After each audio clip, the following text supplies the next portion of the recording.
통이 큰 사업가가 있었습니다. 그가 어느 날 아주 착해 보이는 거지를 만나서 말합니다. 내가 할 수 있으면 당신 도와주고 싶으니 일단 한번 뭘 원하는지 말해보라고. 원래 이 통 큰 사업가는 이 재력도 많았지만 실세 중에 실세였기 때문에 자기 마음에 드는 사람이 있으면 얼마든지 부지까지 구입해가지고 회사까지 세워줄 수 있는, 그래서 줄 수 있는 그런 분이었습니다. 근데 이걸 모르니까 이 거지는 고민 끝에 말합니다. 밥과 반찬을 담을 알루미늄 깡통을 주십시오. 그럼 제가 거지 활동을 좀 보다 수월하게 할 것 같습니다. 아, 그러냐고. 알았다고 알루미늄 깡통 주었습니다.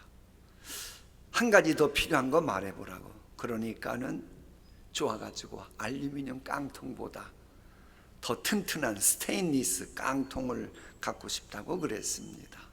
그래서 그것도 주었습니다. 그 자선사업가는 마지막으로 필요한 거 하나만 더 말해보라고. 아, 정말이냐고. 아, 그렇다고. 그러면 그걸로 얻은 음식을 따뜻하게 보관할 보온밥통을 주시면 감사하겠습니다. 그걸 얻었어요.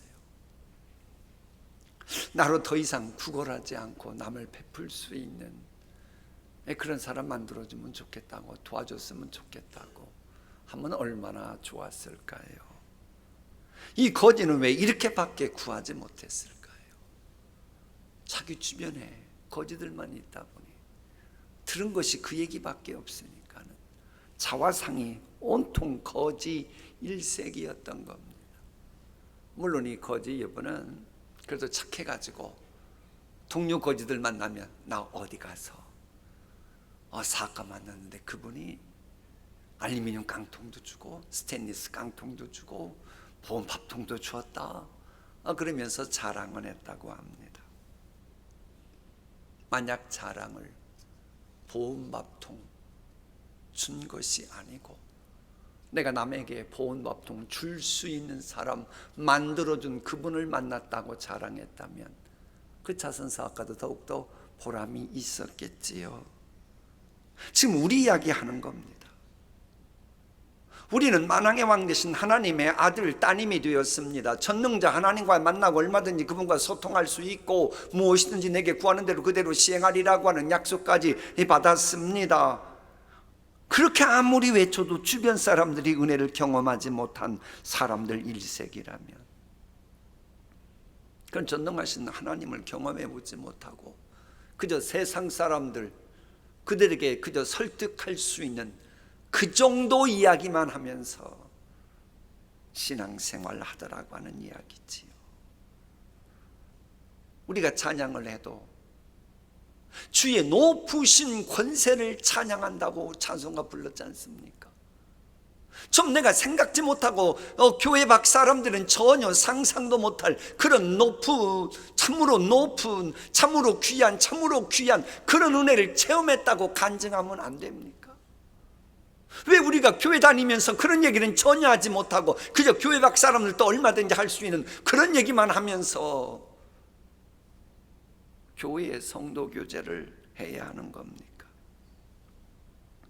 하나님을 자랑하는 것 같으면서도 전능자를 자랑하지 못하고 그저 교회 밖 사람들도 얼마든지 일반 은총 입으면 할 수 있는 그런 얘기만 한다.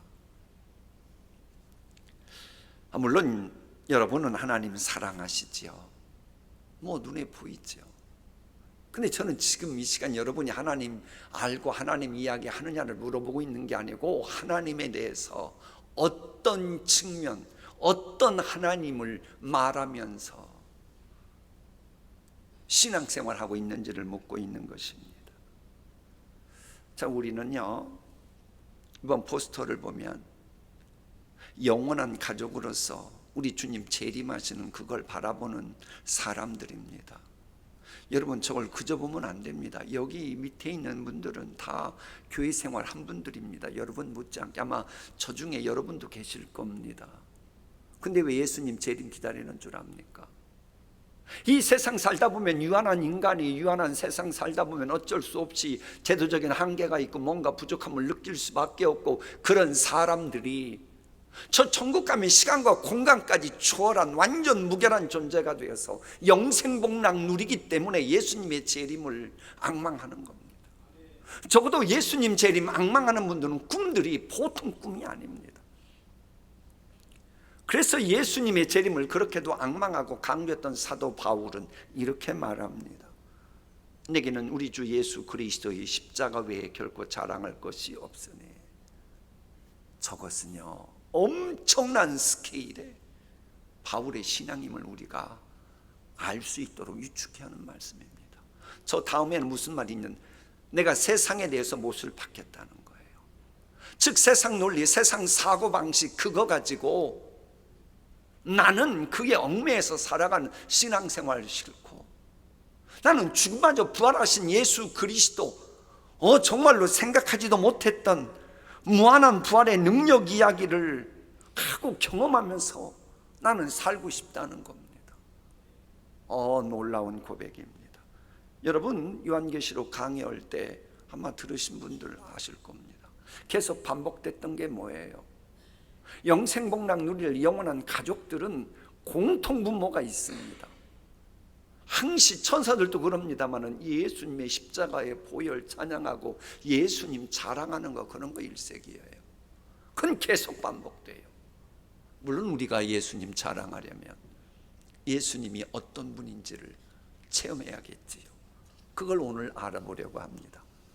예레미야를 보면 우리가 체험하고 자랑해야 될 예수님은 지켜주시는 분입니다. 본문 10절입니다. 여호와의 말씀을 듣고 먼 섬에 전파하여 이르기를, 이스라엘을 흩으신 자가 그를 뭐하시고 모으시고 목자가 그 양떼에게 행한 같이 그를 지키시리로다. 저 흩으신 분이 다시 회복의 은총 베푸시사 모으시고, 모은 그들을 마치 목자가 양떼에게 행하는 것처럼 지켜주시겠다는 겁니다. 근데 여기에서 흩은다라고 하는 요 히브리어가 그 어원이 재밌어요. 부채질 한다는 거예요. 불이 붙잖아요. 막 부채질 하는 겁니다. 옛날에는 선풍기가 없었으니까. 이스라엘이 문제가 있으니까 이스라엘에게 어려움 당할 때에 하나님이 계속 부채질 하셨다는 거예요. 왜? 이스라엘을 올바로 하나님께서 원하시는 그대로 다듬어 가기 위해서. 우리로 적용합니다. 코로나19 사태로 가정도 생업도 교회 부서도 뭐가 문제다, 뭐 누구 탓이다 자꾸 그러는데요, 우선순위를 우리 믿는 사람은 분명히 알아야 돼요. 근본을 알아야 돼요. 그렇게 된 것 첫 번째는 하나님이 부채질 하신 겁니다. 그걸 알아야 돼요. 그러므로 무엇보다도 먼저 결자해지라고 먼저 하나님께 나아가 문제를 해결할 생각을 해야지. 문제가 벌어졌는데 남편 탓, 아내 탓, 부모 탓, 자식 탓, 누구 탓만 하면 뭐 하겠다는 겁니까? 우리 신앙생활 그렇게 하는 게 아닙니다. 내가 먼저 하나님께 나아가 기도하면서 회개할 거 있으면 회개하고, 회개 합당한 열매 맺을 거 있으면 회개 합당한 열매를 맺고, 그러면서 주님 앞에 나아가노라면 주님이 다시 흩어졌으나 다시 모으시고 그들이 계속 보존될 수 있다는 지켜주시는 은혜를 잊고야만 하는 것입니다. 한국교회가 지금 힘들고 어려웠을지라도 사실 지금만큼이라도 회복시켜 주심을 먼저 감사해야 됩니다. 여러분도 마찬가지예요. 지난 주일에 그 유치부와 아동부에 가서 설교하고 예배했잖아요. 숫자는 예전만큼 숫자는 아니에요. 적었어요. 그래도 한 명 어린 아이들이 똘망똘망한 눈을 가지고 막 말씀 사모하고, 그 어린애들이 막 자리 지키는 거 보고 감동 넣었어요. 하나님 감사합니다. 이런 아이들 이렇게 지켜주셔서 감사합니다. 그렇게도 지켜주신 거 감사한 거 아닙니까? 하나님이 지켜주신 은혜의 현장에서 목사가 나는 교회학교 교장인데 당신들 왜 이렇게밖에 못 모였냐고, 저는 숫자 타령할 수가 없었습니다. 첫째, 제가 유치부 아이들 얘들 전도하지 못했거든요.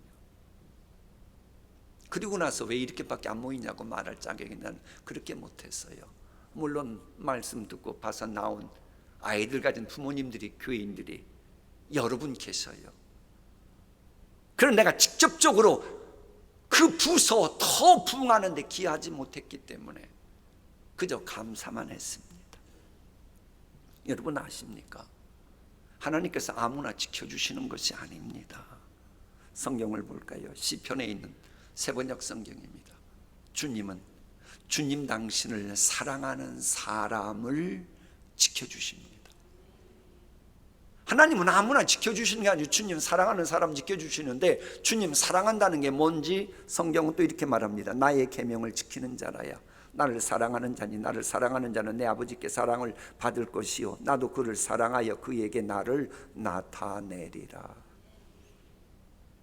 내가 주님 사랑한다고 말 아무리 해도 주의 계명 지키지 않으면 주님은 너 나 사랑한다라고 말하지 않아요. 부부간에 사랑한다고 말은 그렇게 뻔지를 하면서도 배우자 외에 불륜관계를 맺으면 그거 사랑한다고 말할 수 있어요? 사랑하면 부부간에 지켜야 될 걸 지켜야지요. 우리 주님이 그러시는 겁니다. 내가 정말로 주님 사랑한다면 주의 계명 지키는 자라야 주님 사랑하는 것으로 간주하시고, 그렇게 주님 사랑하면 전능자께서 우리를 지켜주시고 그러심을 나타내신다는 거예요. 주의 말씀을 지키는 자, 지키시겠다는 말씀인 것처럼 우리 하나님의 말씀 좀 실천해야 됩니다. 그런데 엉뚱한 내 마음이 끌려 있다 보니 하나님 말씀 알고서도 모르는 척하고, 이럴 때 내가 어떻게 될까 모르는 바냐 알아요. 그런데도 말씀을 무시하고 하나님 나라의 질서를 전혀 알지 못하는 것처럼 살아가는 사람이라면 하나님이 지켜주시지 않습니다. 못된 짓만 하는 살인강도 지켜주는 게 하나님이시겠습니까? 어떤 사람들은 복채를 많이 내고 비나이다 소원대로 들어주소서 그런다고 합니다마는, 남의 눈에서 피눈물 나게 하는 악인이 좀 복채를 많이 냈다고, 봉사를 많이 했다고 지켜주면 과연 하나님이 될 수 있을까요? 그런데 좀 고민은 있어요. 고민은 말씀 지켜줘야, 말씀 지켜야 지켜주신다는 건데 우리가 하나님의 말씀을 다 지킬 수 있습니까?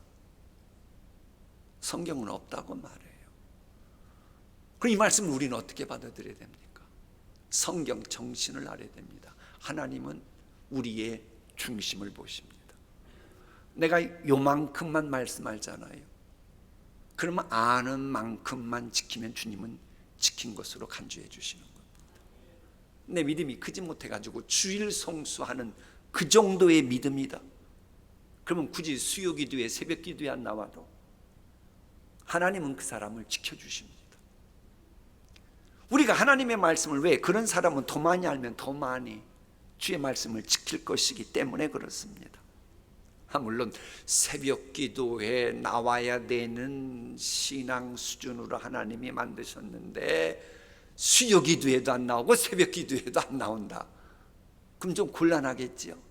그건 좀 곤란해요. 분명한 건 뭐냐? 내가 아는 말씀이라도 그만큼이라도 아는 만큼만 지키면 주님은 중심을 보시고 지켜주시는데, 내가 감당하지 못할 시험 환난 때를 면제시켜 주십니다. 그 말씀이 지금까지 말씀을 요약한 게 요한계시록에 있습니다.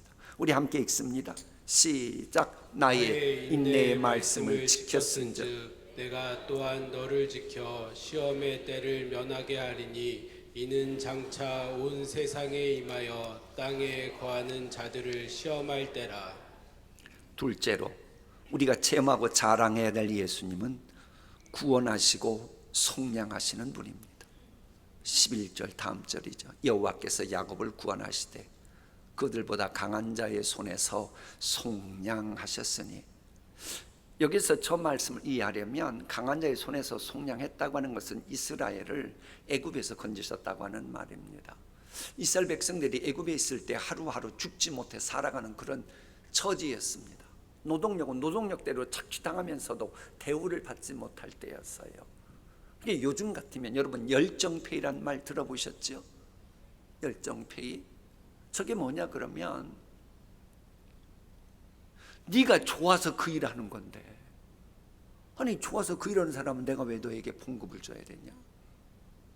젊은 대학생들 같으면 아니 네가 전공을 살리기 위해서 지금 인턴하고 있잖아. 아니 그럼 네 전공에 도움되는데 내가 왜 너에게 돈을 줘야 돼? 제대로 노동력 대가 좀 지불해 달라고 왜 하는 거야? 그러지는 못하지. 그런 교활한 악덕 기업주들이 있잖아요. 그들 때문에 만들어진 용어가 열정페이입니다. 이스라엘 백성들이 그랬어요. 너희들 나라 놓고 이곳에 와서 사는데 너희들 세금도 안 내고 그러면서 그러면 일해도 되지 하고는 열정페이한 겁니다. 전혀 대가지 부르지 않았어요. 심지어는 자식을 낳아도 아들이면 그냥 날강에 버리라는 거예요. 아니 내가 너희들 먹여주고 입혀주고 살도록 하는데 자식마저 나가지고 그러면 우리 부담 간다. 쉽게 말하면 그냥 죽이라는 거예요. 그러지 않으면 온 가족이 무슨 불이익당할지 모르니까는 울며 겨자 먹기 식으로 악어가 우글거린 날강에 버리는 겁니다. 그러니까는 애굽이 못된 인간인 줄 알면서도 내가 힘이 없으니까, 약자다 보니까 강한 자 앞에서 하루하루 피토하는 삶을 살 수밖에 없었어요. 바로 그런 강한 자들에게서 건져주신 분이 여호와셨어요. 그러니 당연히 강한 자의 손에서 건져주신 여호와를 자랑할 수밖에요. 이와 같이 우리가 죄를 짓도록 교묘하게 함정 파놓고 있는 사탄 마귀, 우리의 존재 이유와 목적을 잃어버리도록 미혹하는 사탄 마귀, 온갖 불행의 바이러스로 인생을 그리고 가정을 망가뜨리는 마귀, 그런 마귀가 우리의 대적을 뻔히 알면서도 우리가 감당할 수 없겠다 보니 그 사탄 마귀의 술수에 넘어가고 유혹에 넘어가고 사탄 마귀의 희생양이 되어가는 우리였습니다. 그런 우리 예수님이 영광보좌 버리시면서까지 우리의 모든 죄값까지 다 지불하시고 우리를 구원하셨습니다. 당연히 우리는 예수님 자랑해야죠. 그러므로 교인들은 모두 예수님 자랑을 가장 많이 해야 되는 겁니다. 여러분 교회 다니면서 예수님 자랑을 여러분이 교회에서 말하는 것 중에 몇 퍼센트 예수님 자랑하고 계십니까? 아니 우리의 존재 이유가 태생이 예수님 때문인데 예수님 자랑하지 않는다면 어떡하라는 말입니까? 그런데 여러분 여기서 우리가 알아야 될 게 메시지가 또 있어요. 질문 하나 드릴까요? 이 본문을 보면 하나님께서 목자가 양떼를 지키고 인도함 이런 뉘앙스가 풍기고 있는데, 목자가 양을 지켜줄 때 생명만 지켜줍니까? 1번 생명만 지켜준다. 2번 양이 양답게 살아갈 수 있도록 푸른 초장을 비롯한 환경 여건까지도 챙겨준다. 몇 번이에요? 2번 맞지요? 하나님이 그러시는 겁니다. 우리 주님이 우리를 건져주실 땐 단지 영혼만 건져주신 게 아닙니다. 우리가 하나님의 자녀답게 살아갈 수 있도록 하기 위한 모든 환경 여건까지도 챙겨주시는 분입니다. 그래서 본문에 있는 이 구원이란 단어가 바다거든요. 이 단어가 고엘이라고 하는 여러분 잘 아는 구약의 그 개념과 연결시키면 여러분 고엘 제도가 뭔지 알죠? 어떤 사람이 사기꾼에게 혹은 어리석어 가지고 혹은 도박을 해가지고 투자를 잘못해가지고 조상에 물려준 땅 이것을 다 잃어버렸어요. 그때 친지가 그 사람이 잃어버린 그 값만큼 다 지불하고 도로 찾아서 건네주는 거, 그게 바로 고엘입니다. 우리 예수님이 그런 분입니다. 혹시 우리 가운데 조상로부터 물려받은 것이 있었는데 그걸 잃어버렸습니까? 그랬다 할지라도 예수님께 가까이 나아가 보십시오. 잃었던 거 도로 찾고 해서 후회스러운 인생에서 건짐을 받고, 그뿐만이 아니고 우리에게 필요한 것까지 보충해 주십니다. 속량 개념으로 잃었던 것까지 다시 찾아주시는 것입니다. 이런 예수님에 대한 메시지는 신구약 성경 관통하고 있죠. 그래서 이스라엘 백성들이 잘못해가지고 고통당해도 그들이 회개하면 다시 귀환하도록 하셨고 은총 베푸셨죠. 우리도 자이건 타이건 불행의 나락에 빠질 때가 있을지라도 예수님을 믿는 믿음 그것만 포기하지 않으면 다시 건진받고 구원받고 속량받고 잃었던 것 찾는 그 복 누리게 되는 것입니다. 그럼 혹 우리 가운데 이번 주에 어떤 힘든 일이 있을 것을 생각하면 머리가 찌끈찌끈한 분이 있습니까? 예수 이름 붙들고 한번 하나님께 나아가 보십시오. 하나님이 반드시 건져주시는 역사가 시작될 겁니다. 혹 지금 빠져나오기 힘든 역경이나 시련의 함정에 이미 빠져있는 분이 있습니까?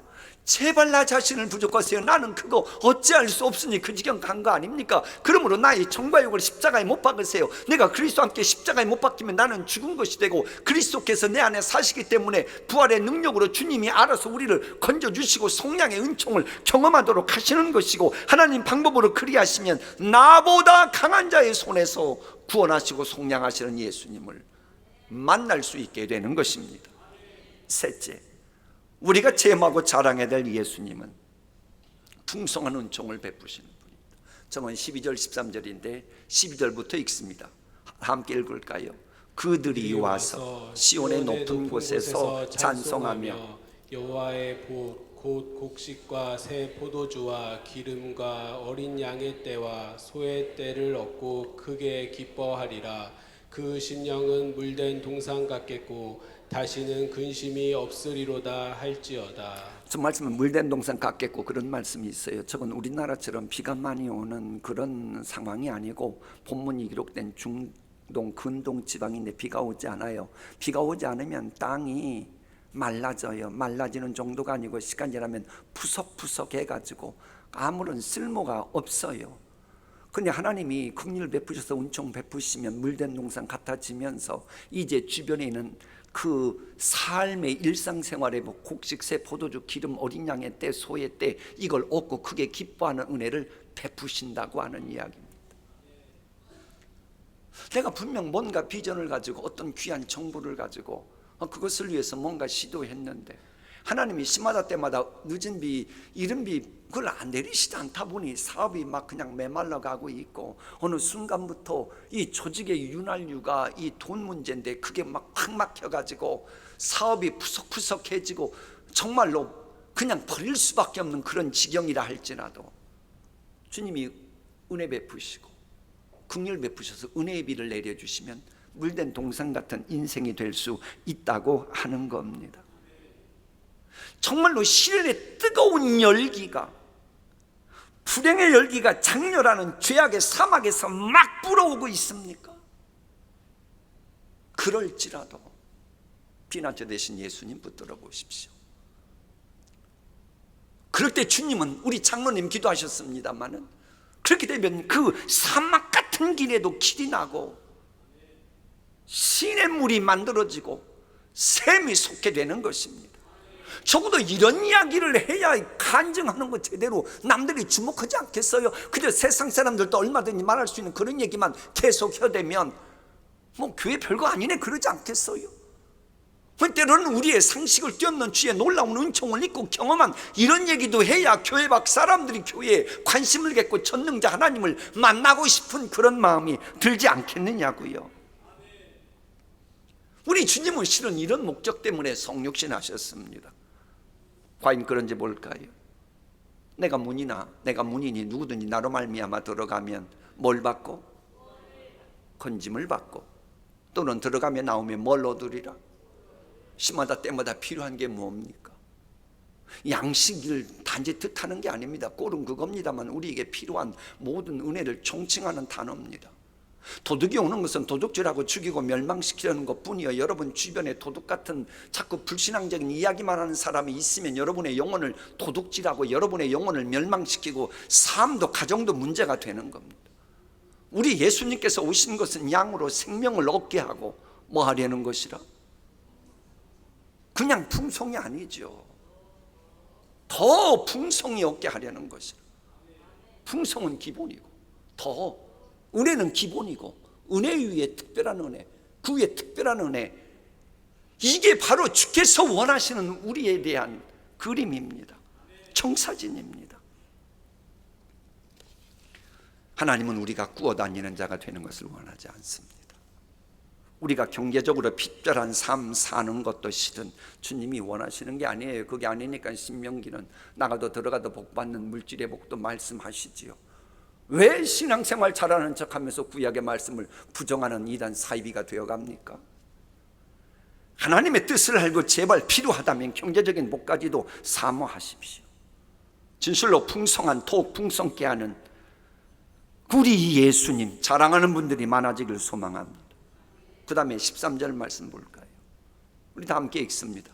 그때에 천하는 춤추며 즐거워하겠고 청년과 노인은 함께 즐거워하리니 내가 그들의 슬픔을 돌려서 즐겁게 하며 그들을 위로하여 그들의 근심으로부터 기쁨을 얻게 할 것입니다. 여러분, 천국, 영원한 천국은 저런 삶 살아야 됩니다. 전에가 춤추며 즐거워가 끝입니까? 아니에요. 청년과 노년이 함께 즐거워하는 거예요. 슬픔이 있어서 천국 가면 슬픔이 사라지고 즐겁게 되고, 위로받을 일이 있어서 언제부턴가 근심으로부터 기쁨을 얻게 하는 게 주께서 원하시는 모습입니다. 여러분, 저것을 이해하기 위해서 아브라함 얘기 볼까요? 아브라함이 어느 날 갈 바를 알지 못했으나 주께서 가라고 하셔서 믿음으로 떠났습니다. 가나안 땅에 갔어요. 가나안 땅에 가서 아브라함은 엄청난 복을 누렸습니다. 거부되는 정도가 아니죠. 자기 개인적인 군사를 가지고 조카를 구하기 위해서 그돌라오멜인가요? 연합군까지 싸우러 갈 정도로 부귀영화를 다 누렸습니다. 그런데 기쁨이 없는 거예요. 왜? 아들이 없어서. 그래서 편법을 쓰죠.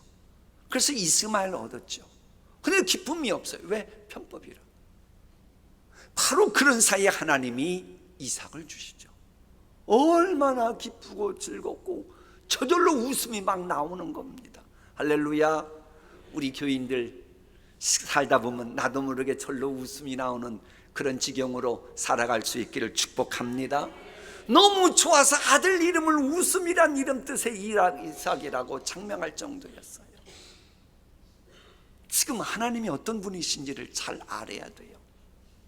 자, 아브라함이 세상적으로 필요한 이런저런 복을 받긴 받았어요. 누릴 만큼 누렸어요. 근데 뭔가 부족해가지고 기쁨이 없는 거예요. 그럴 때 그것마저도 보충시키시는 분이 우리 하나님이십니다.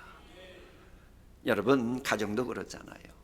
부모는 훌륭한데 자식은 엉망인 가정이 있다면 그 가정에 기쁨이 있겠어요? 형제 자매들이 많은 중에 딱 한 명만 사람 노릇 한다면 그 가정에 기쁨이 있겠어요? 여러분, 전혀 총각만 기쁘고 가정에 노인 되신 분들이 기쁘지 않다면 그게 주께서 원하시는 그림입니까? 본문은 그래서 그게 아니고 처녀, 청년과 노인이 함께 즐거워하라는 거예요. 그래서 이 본문을 70인역으로 보면 이렇게 번역했더군요. 처녀들은 청년들의 무리 속에서 행복할 것이고, 처녀만 행복한 게 아니고 청년들과 함께 행복하고, 노인들은 청년들의 무리 속에서 행복할 것이라는 거예요. 교회도 그렇잖아요. 어른들은 회복되어 가는 것 같은데 교회 학교 부서는 회복이 안 된다. 그러면 그 교회에 진정한 기쁨이 있겠어요? 부서마다, 특정 교인마다, 우리 온 교인 모든 가정이다.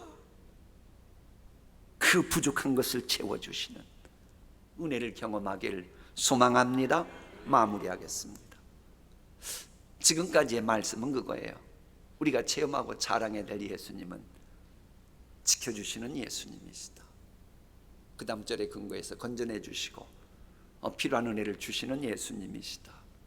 그리고 12절 13절 말씀은 뭔가의 부족까지 채워주심으로 기쁘고 즐겁게 하시는, 은혜 위에 은혜를 있게 하시는 예수님이시다. 내용 보세요.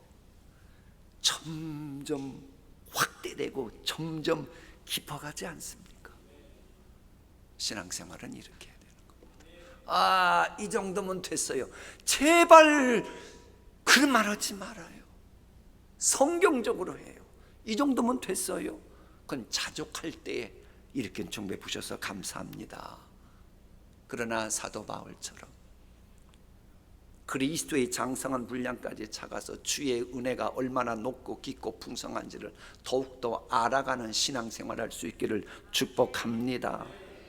여러분, 교회는 예수님 자랑하는 사람들의 모임이에요. 자꾸 허무한 것으로 자랑하는 자는 수치를 당한다. 기독교 2000년 역사 여러분 아시잖아요. 교회가 예수님 자랑하지 않고 세상 사람들 상식적으로 오가는 그런 얘기만 자꾸 자랑하는 교회들 치고 역사 무대에 지금까지 남아있는 교회가 있었습니까? 다 수치당하고 역사 무대에서 사라지고 말았습니다. 예수님 자랑해 보십시오. 그러면 영원토록 수치당하지 않고 하나님의 시마다 때마다 베푸시는 능력을 경험하는 거예요. 그래서 저런 말씀이 있는 겁니다. 하나님께서는 세상에서 비천한 것들과 멸시받는 것들을 택하셨으니 곧 잘났다고 하는 것들을 없애시려고 아무것도 아닌 것들을 택하셨습니다. 이하여 아무도 하나님 앞에서는 자랑하지 못하게 하시려는 겁니다. 자랑하는 게 싫어서 그런 게 아니고 엉뚱한 거 자랑하면, 험한 거 자랑하면 그 사람의 인간이 그 정도밖에 안 되니까 하나님의 자녀답게 살아가야 되기 때문에 그러는 겁니다. 진실로 약속에 대하여 외인이었던 우리를 영원한 가족으로 삼아주신 하나님은 이 본문 직후에 나오는 대로 만복의 근원 대신 그 하나님의 복으로 하나님의 백성에게 만족해 하시길 원하시는 게 하나님의 뜻입니다. 여기에서 이 만족이라는 단어를 보니까는 이시바브라고 하는 이 단어인데 멈추는 겁니다. 욕망을 멈추는 거예요. 교회 와서 내가 가난한 심령이 되어 내가 세상 신발을 벗어버리고 하나님의 말씀을 듣고 예배 순서마다 은혜를 받고 하나님이 주시는 비전을 자꾸 보면 살아가다 보니 은혜를 받다 보니 이제 인간적인 욕망으로 말하고자 하는 그것이 싹 멈추게 되었다는 말이에요. 그래서 여러분 교회에 오면 복 받아야 쓸데없는 얘기 하지 않아요. 교회 뭐 들어와요? 은혜 받고 복 받으러 오는 거 아닙니까? 혹시 교회 뭐 저주 받고 심판 받으러 오십니까? 왜 그 간단한 걸 그래요? 아니 본문 말씀도 하나님의 복으로 백성을 만족시켜 주신다고 말하잖아요. 매주 교회 나오면 복 받고 돌아가는 것이 우리의 의무요 책임입니다. 우리의 의무와 책임이 뭐라고요? 복 받고 은혜 받는 거예요. 복 받고 은혜 받아야 우리가 이 세상 살아갈 때 예수님 되심을, 하나님 되심을 체험하고 예수님 자랑할 거 아닙니까? 오늘 예배 드리면서 복 받지 못하고 다음 주일도 복 받지 못하고 그다음 영혼 어떻게 되겠어요? 영혼이 죽어가고 영혼 죽은 사람이 어떻게 이 세상 살아가면서 예수님 자랑하겠습니까? 아버지 하나님께서 그러시라고 여러분 양자 삼으신 게 아니잖아요. 교회 나오시면 반드시 복을 받고 돌아가는 거. 그래서 우리가 쭉정이가 아니라 알곡 같은 신앙 되는 거, 이게 바로 하나님이 원하시는 그림입니다. 이렇게 해야 우리 예수님은 세상 사람들이 말하는 그런 일반적인 은혜는 물론이고 필요한 은혜, 특별 은혜도 있고 은혜 위에 은혜더라, 그것까지 체험하고 그럼 예수님 자랑하는 것도 더 풍성해질 거 아닙니까? 예수님 자랑을 더 구체적으로 더 풍성하게 하는 우리 모두가 되었으면 좋겠습니다.